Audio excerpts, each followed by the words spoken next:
Thank you, Administrator, for being here today.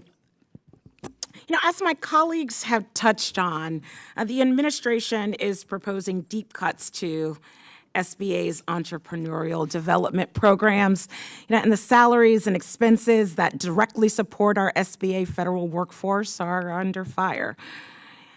I recently met with a young woman from the Bay Area, my constituent, who was hired for a permanent position at SBA at the regional office in San Francisco last December after holding temporary positions at the agency since 2017. And this individual, she had worked tirelessly through COVID, through the pandemic, one of the hardest and darkest times for small business owners around the country, to keep those small businesses going in the Bay Area.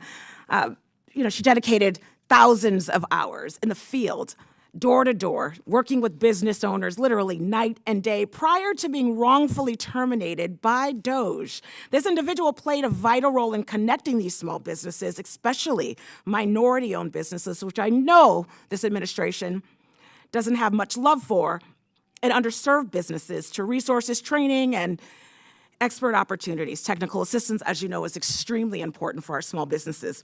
Then one Friday, unbeknownst to her and her direct supervisor, she was fired unexpectedly and without proper reason. Unfortunately, we all know, Republican and Democrat, our SBA local offices have experienced these terminations. She is not the only story. But what's most concerning here is the contradiction between the administrative stated goals and the real actions in real communities. We have, as you've articulated, shut down 6 and counting SBA offices in the country.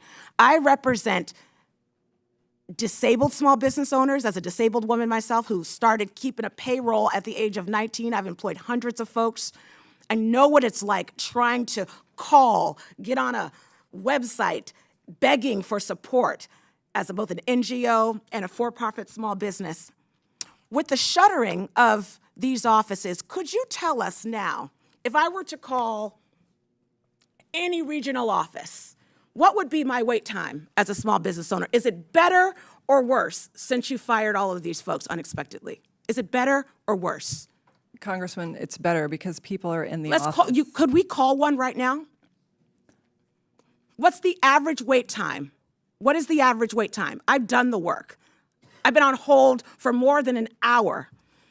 The websites are not ADA accessible. You cannot tell us right now that the services being rendered in this moment under your leadership are supporting small business owners at a better rate than they were a year ago. I understand we need to get to the bottom of it.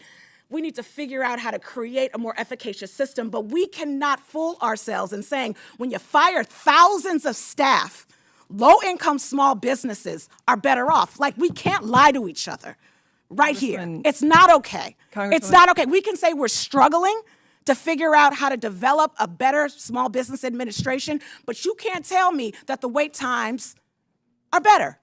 You can't tell me that if I go to the website as a disabled, legally blind woman, that I could get the information that I need. Try your website today.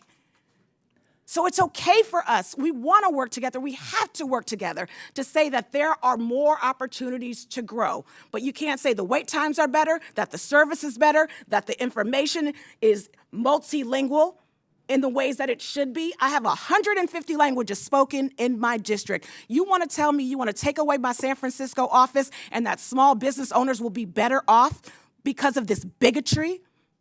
Are they going to be better off? Are they going to get the information that they need to be able to be prosperous and feed their families, to be the Main Street that we know that we want in our communities? No, you actually want to take those opportunities, those staffing opportunities, those technical assistance opportunities away from the people that need them most. You don't need to respond because you've responded throughout this whole hearing, and the answer is the services aren't going to be better, that folks aren't going to be able to have opportunities, and you don't care. You don't care because you don't fire over 2,000 people and say that services are going to be better for small business owners. And I'll yield back. Congresswoman, our loan volume is up 80% compared to the first 100 days of the Biden administration. So we're doing more with less, just like all small businesses do. I now recognize Mr. Muser from